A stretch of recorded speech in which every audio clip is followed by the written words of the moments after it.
एक बार एक राजा ने अपने 3 मंत्रियों को आदेश दिया कि वे एक झोला लेकर जंगल में जाकर फलों से अपनी झोली भर ले।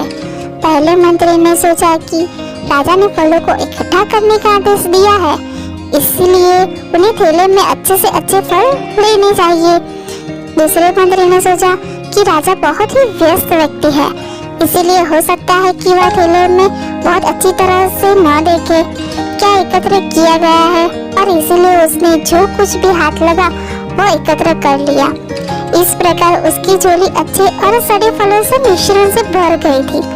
तीसरे मंत्री ने सोचा कि राजा केवल बाहर से देखेंगे कि थैला कितना बड़ा है, और इसीलिए उसने थैले को सभी सूखे पत्तों और धूल से भर दिया। फल एकत्र करने के आदेश का पालन करने के बाद तीनों मंत्री अपने अपने बैग के साथ दरबार में वापस आए।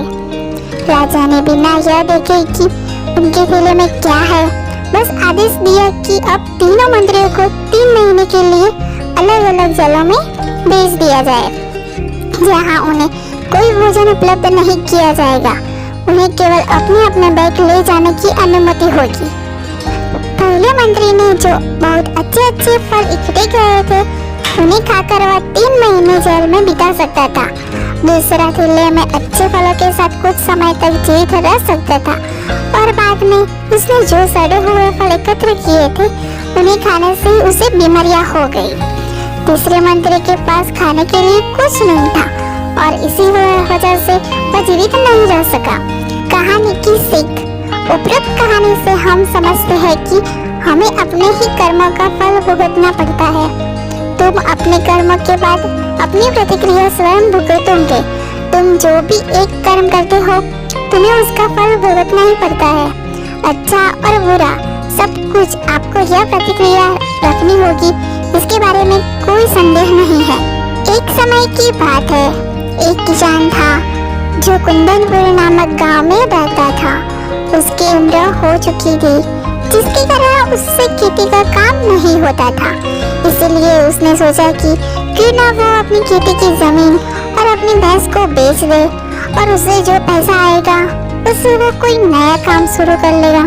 अगले ही दिन उसने पूरे गांव में चर्चा फैला दी कि वो अपनी जमीन बेचना चाहता है, और उसे कोई उसकी जमीन को खरीदने वाला चाहिए।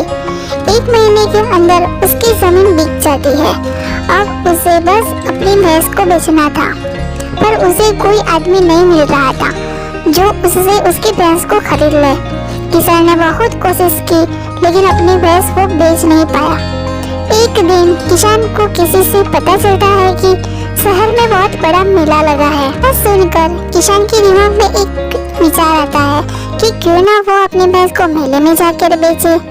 अगले दिन वह फिर मेले में अपनी भैंस को बेचने के लिए गया। रास्ते में उसका सामना एक डाकू से होता है। वह डाकू उसे कहता है, अपनी भैंस को मेरे हवाले कर दे, वरना मैं इस लाठी से तुम्हारा सर फोड़ दूंगा। यह सुनकर किसान डर गया और उसने अपनी भैंस डाकू के हवाले कर दी। पर जैसे ही डाकू अपना हाथ भैंस को पकड़ने के लिए आगे बढ़ाता है, उसे उसकी लाठी गिर जाती है। जैसे ही उसकी लाठी जमीन पर गिरती है, किसान लाठी को उठाकर डाकू को वैसे ही डराकर भगा देता है और अपनी भैंस उसे वापस ले लेता है।